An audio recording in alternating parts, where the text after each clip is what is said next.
Good morning dear students. I hope you are fine at your home. देखिए बेटा, हम English के बारे में चर्चा कर रहे थे। इंग्लिश में हमने टेंस के बारे में हमने चर्चा की थी और शायद आप लोगों को इससे संबंधित काफ़ी सारी जानकारी मैंने आपको दी। जैसे इससे संबंधित हमने हिंदी में पहचान आपको बता चुके थे।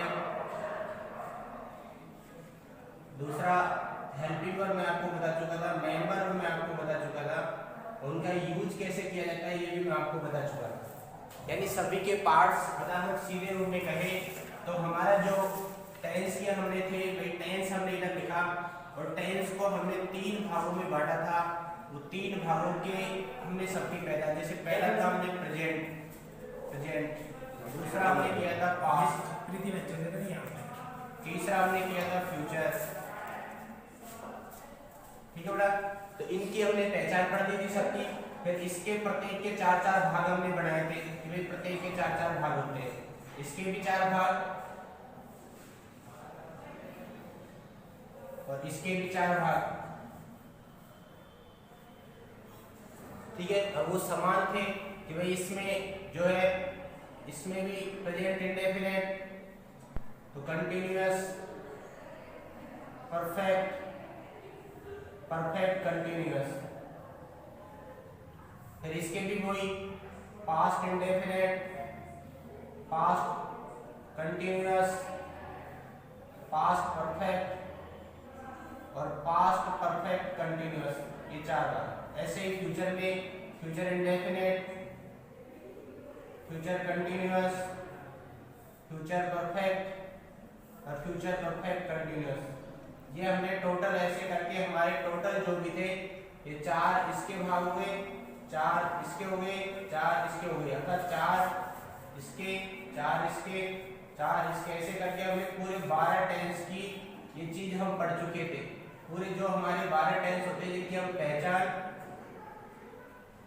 हेल्पिंग वर्ब और मेन वर्ब पढ़ चुके थे। ठीक है बेटा, सेंटेंस के अनुसार मैंने आपको बता दिया था भाई इनके बाद में प्रत्येक में, जैसे ये इस प्रत्येक में 4-4 सेंटेंस रहे। एक टेंस से मान लो कोई सा हमारा टेंस है, जैसे हमने ले लिया में प्रेजेंट इंडेफिनिट। ठीक है बेटा, तो प्रेजेंट इंडेफिनिट में फिर हमारे 4 सेंटेंस थे और आपको मैंने वो 4 सेंटेंस बताए थे। सभी में समान होते हैं सेंटेंस, जैसे इसमें अफर्मेटिव, ठीक है, नेगेटिव, इंट्रोगेटिव और इंट्रोगेटिव नेगेटिव। इनकी सबके मैंने आपको बता दिया था तो भाई कौन से टेंस में कौन सी हेल्पिंग वर्ब आएगी, कौन सी मेन वर्ब आएगी, उसका यूज कैसे किया जाएगा, यानी according to subject, according to sentence, HV और एमवी हम आपको बता चुके थे। ठीक है बेटा, यानी इनकी क्लियर हमारी बात ये हो गई थी कि भाई पहचान, टेंस की पहचान करेंगे तभी तो बता पाएंगे भाई कौन सा टेंस है कौन सा सेंटेंस है। ठीक है, तो टेंस की हमने पहचान लिख ली थी, हेल्पिंग वर्ब लिख ली थी और मेन वर्ब लिख ली थी। अब इससे आगे अगर हम बढ़ते हैं तो इसके बारे में, अगर किसी हिंदी सेंटेंस की इंग्लिश हमें बनानी हो तो उसकी इंग्लिश बनाने के लिए हमें एक सेंटेंस की भी क्या क्या जानकारी होनी चाहिए। मान लो जो भी अगर हम एक सेंटेंस, छोटा सा सेंटेंस लिख देता हूं हिंदी में कि वह अंग्रेजी में मीनिंग याद करता है,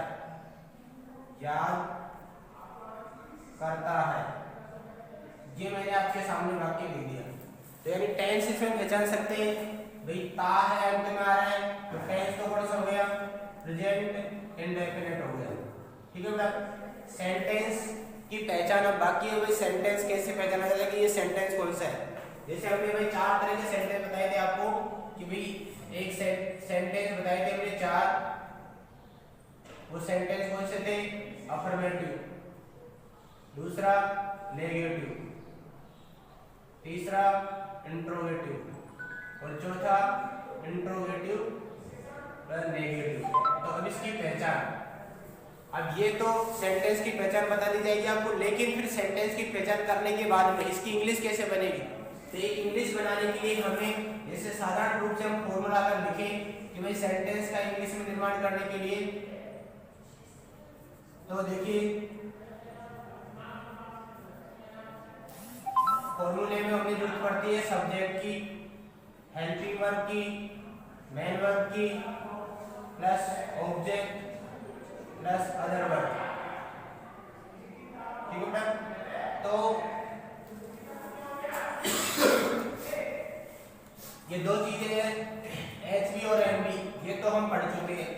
अब इस हिंदी वाक्य में सब्जेक्ट की पहचान कैसे करें, ठीक है, पर मेन वर्ब की पहचान कैसे करें, मेन वर्ब की पहचान, सब्जेक्ट की पहचान ये कैसे करें, इसके लिए मैं आपको बता रहा हूं। देखिए सब्जेक्ट एक होता है कर्ता था डोर, डूअर, ये वो होता है किसी भी वाक्य में, यानी कोई सा भी वाक्य जिसमें कार्य का करने वाला, काम को करने वाला जो होता है वो हमारा कर्ता होता है।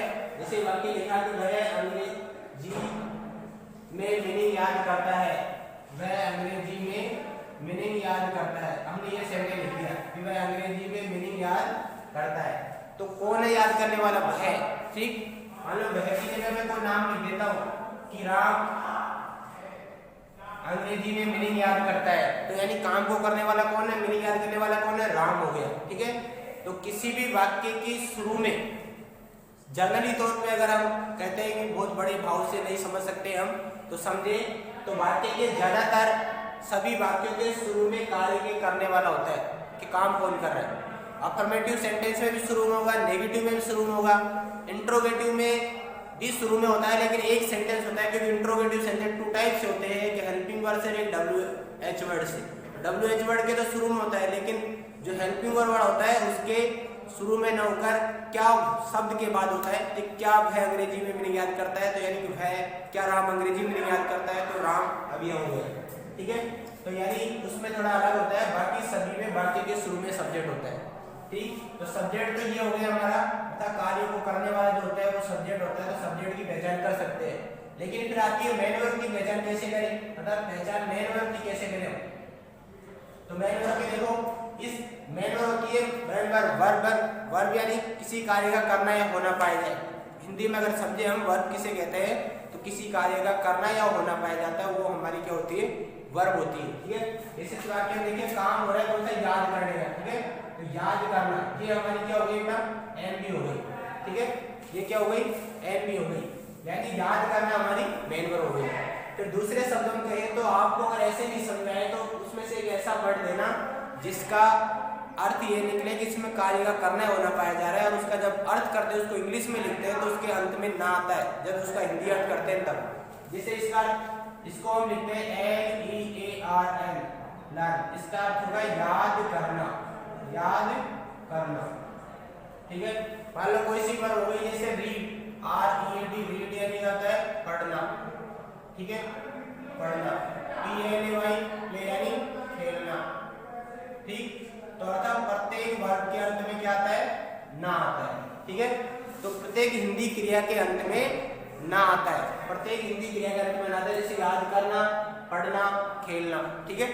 तो आप इस तरह से वाक्य में पहचान कर सकते हैं। जैसे अंग्रेजी आपने लिखा, मान लो मीनिंग क्या आपने लिखा तो नहीं आएगा, याद करने की इंग्लिश लिखी लर्न, तो अंत में ना आ जाएगा, ठीक बेटा। तो सब्जेक्ट क्या होता है, वाक्य के शुरू में सब्जेक्ट होता है। मेन वर्ब क्या होती है, जिस शब्द से हमें किसी कार्य का करना या होना पाया जाता है वो हमारी मेन वर्ब होती है। और दूसरे शब्दों में कहें तो हिंदी वाक्य के अंत में मेन वर्ब पाई जाती है, ठीक है। पहचान से जस्ट पहले, जिस टेंस की आपको पहचान मिलेगी तो उस पहचान से जस्ट पहले आपको मेन वर्ब मिलेगी, ठीक। तो हमने हिंदी वाक्य में सब्जेक्ट की पहचान के बारे में समझा, हिंदी वाक्य में मेन वर्ब की पहचान के बारे में समझा। अब कल नेक्स्ट डे यानी मैं आपको वाक्य बताएंगे कि वाक्य जैसे अफर्मेटिव वाक्य कौन सा होता है, नेगेटिव कौन सा होता है, इंट्रोगेटिव कौन सा होता है, उनकी पहचान कैसे करें हम, ठीक है बेटा, उसके बारे में आपको बताया जाएगा। और उनके फॉर्मूलाज बताए जाएंगे कि हिंदी वाक्य को बढ़ाने के लिए सेंटेंस का फॉर्मूला क्या होता है, ठीक है भाई। इसको समझिए ध्यान से। इस वीडियो को देखने के बाद कल नेक्स्ट वीडियो को आप देखना, जिसमें आपको फॉर्मूला के बारे में जानकारी और वाक्य के बारे में बताया जाएगा, ठीक है। और सभी जो भी वीडियो आपको दीक्षा ऑनलाइन क्लासेज के माध्यम से जो भेजा जा रहा है उनको आप सभी स्टूडेंट देखिए और उसको समझिए। जिसको भी कोई दिक्कत होती है समझने, वापस रिटर्न से आप ग्रुप में डाल सकते हैं, मैसेज कमेंट्स डाल सकते हैं कि सर इस तरह की हमारी प्रॉब्लम है, उसको सॉल्व किया जाएगा, ओके बेटा, ठीक है।